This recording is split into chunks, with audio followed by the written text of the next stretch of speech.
Donc je viens de vous installer en présence d'un de vos collègues, Trois Ruches. Donc à partir d'aujourd'hui, vous allez avoir plusieurs centaines de milliers d'abeilles, puisque dans chaque ruche, vous avez environ 70 000 à 80 000 abeilles. Je veux absolument saluer l'initiative de votre entreprise, parce qu'effectivement, comme l'a précisé votre directeur général, si on n'a pas d'abeilles, il n'y aura certainement pas tout ce qu'il y a sur la table, puisque l'abeille est agent pollinisateur à 80%. Donc c'est vrai que c'est une excellente initiative et chacun devrait effectivement mettre tout en œuvre pour les protéger. Vous le faites, c'est bien. Alors ces quelques ruches en théorie, puisque tout est fonction des conditions climatiques.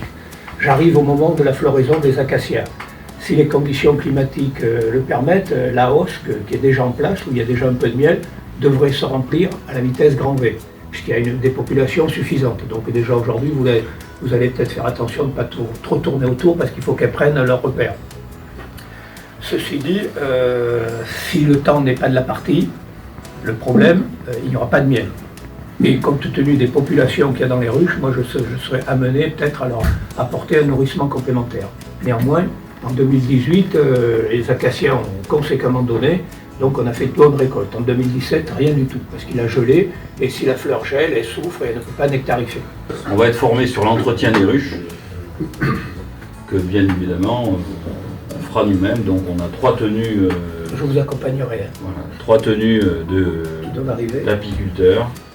Et je crois que ça doit représenter 1 heure de travail par an et par personne. Le fait de mettre des abeilles va vous permettre d'une part de contribuer, je dirais, à la protection de l'environnement, puisque l'abeille est agent pollinisateur à 80%, donc grâce à l'abeille, on peut rester sur Terre.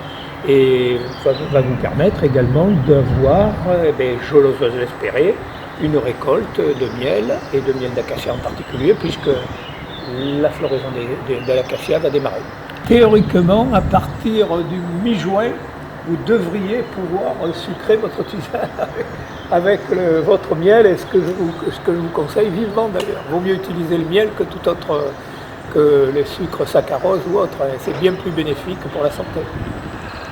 Dans l'ADN de Bristolnier, il y a cette volonté viscérale, de s'engager durablement, parce que notre métier de tonnelier conjugue à la fois un savoir-faire ancestral et à la fois une ressource malheureusement limitée, mais qui est pérenne depuis plus de 400 ans, et il faut l'entretenir.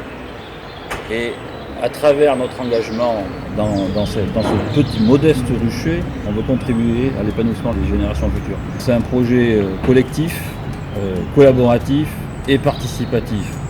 Mais avant tout, je crois que c'est d'abord fondé sur le bon sens.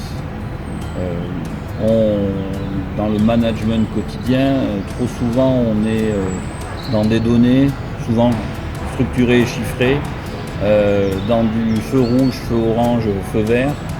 Mais souvent on en perd un peu. Il y a un fil conducteur, le bon sens, qui à mon avis permet de prendre des décisions raisonnées, raisonnables et pérennes.